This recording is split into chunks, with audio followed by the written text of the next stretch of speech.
Selamat siang, pembahasan tentir kita pada hari ini berjudul perolehan aset tetap. Nah, next slide. Nah, aset tetap ini didefinisikan sebagai aset berwujud yang dimiliki suatu perusahaan untuk digunakan dalam kegiatan operasionalnya. Nah, hal-hal yang perlu kita perhatikan yang pertama itu bahwa aset tetap ini digunakan dalam operasional yang bersifat tidak untuk dijual kembali. Yang kedua, ini biasanya memiliki umur jangka panjang dan biasanya juga disusutkan.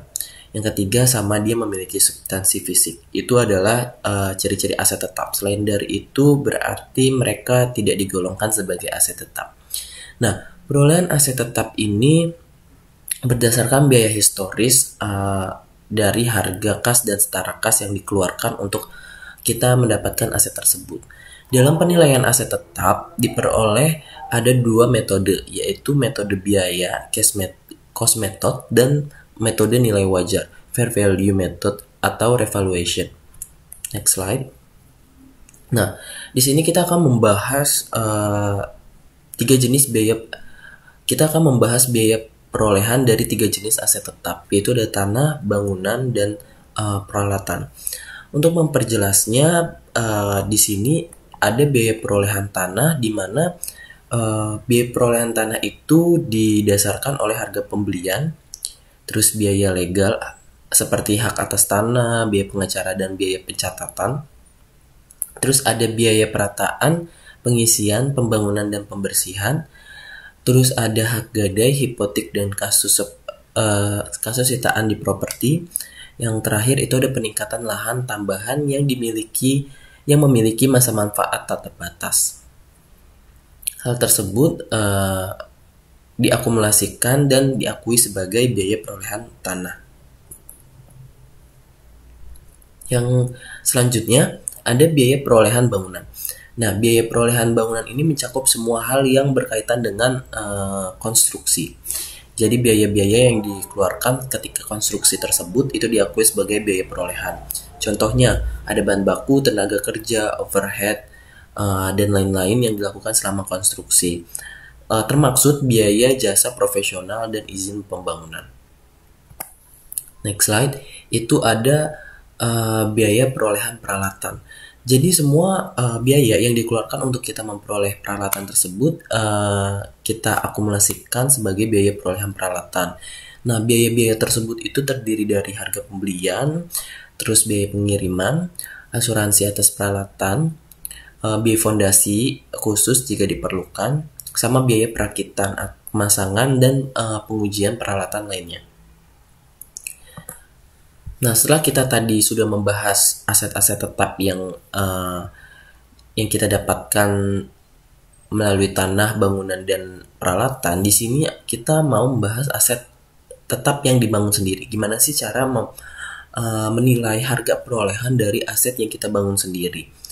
Nah, aset yang dibangun sendiri ini biaya umumnya tuh meliputi bahan baku, tenaga kerja, dan overhead. Nah, dalam biaya overhead ini ada dua yang harus kita perhatikan, yaitu overhead tidak boleh menetapkan overhead tetap ke dalam biaya perolehan pada aset yang dibangun sendiri. Yang kedua, alokasikan sebagian dari overhead pada proses konstruksi. Seperti itu. Hal ini harus kita pahami. Next slide. Nah, dalam aset yang dibangun sendiri, biasanya perusahaan itu meminjam uang kepada bank atau kepada pihak lain untuk mereka mendapatkan dana dalam membangun aset tetap mereka sendiri. Maka dari itu ada biaya bunga yang kita kapitalisasikan selama konstruksi.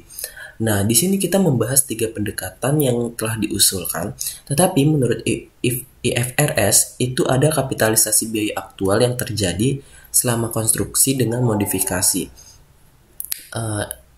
Inilah yang diusulkan IFRS untuk kita dapat mengkapitalisasi bunga. Next slide.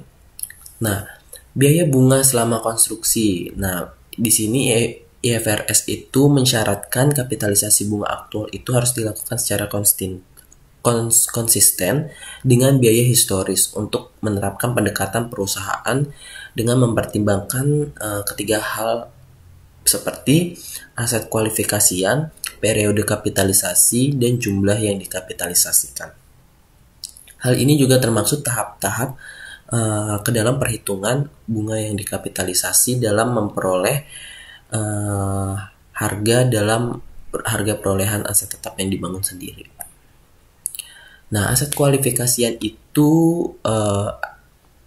yaitu ada dua jenis aset, yaitu pertama, aset yang dibangun untuk kita dapat gunakan sendiri sama aset yang kita bangun untuk kita sewakan atau kita jual.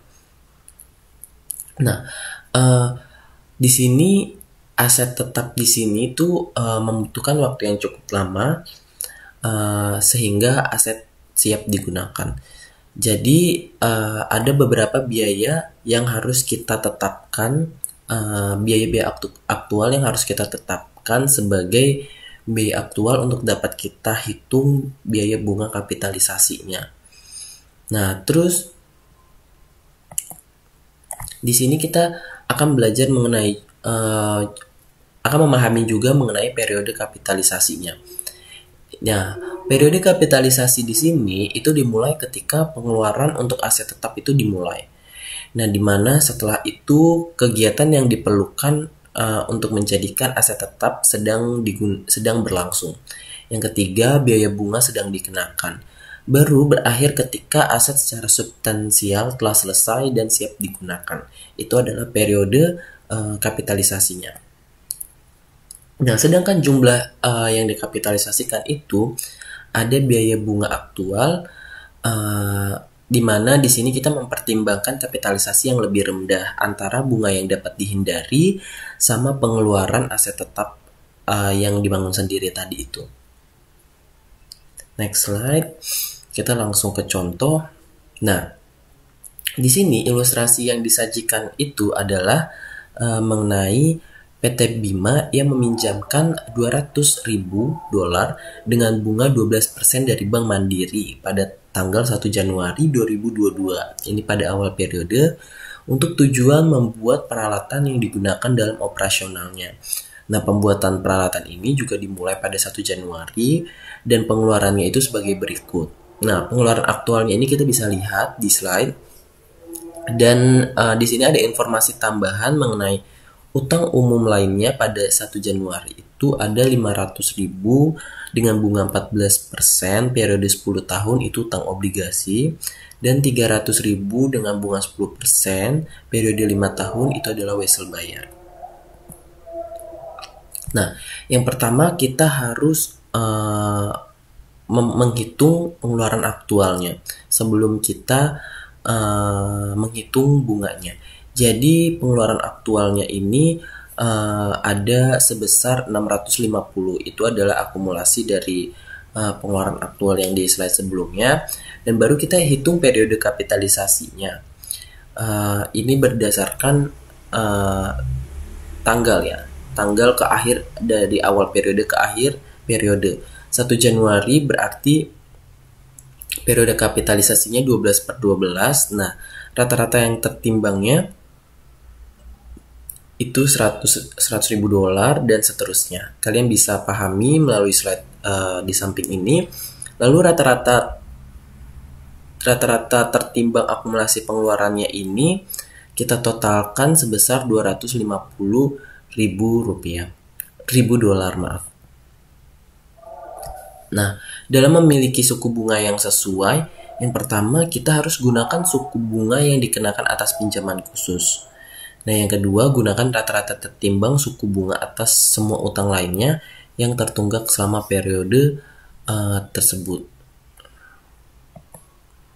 Next slide. Nah, di sini adalah akhir dari perhitungannya, di mana kita akan menghitung bunga aktual dan bunga yang dapat kita hindari. Nah, di sini itu tadi kita sudah mengetahui bahwa ada dua utang, yaitu utang khusus dan utang umum. Utang khusus itu adalah utang yang sengaja kita pinjam untuk kita membangun aset sendiri. itu ada 200.000 dolar dengan suku bunga 12%, berarti bunga aktualnya itu 24.000 dolar.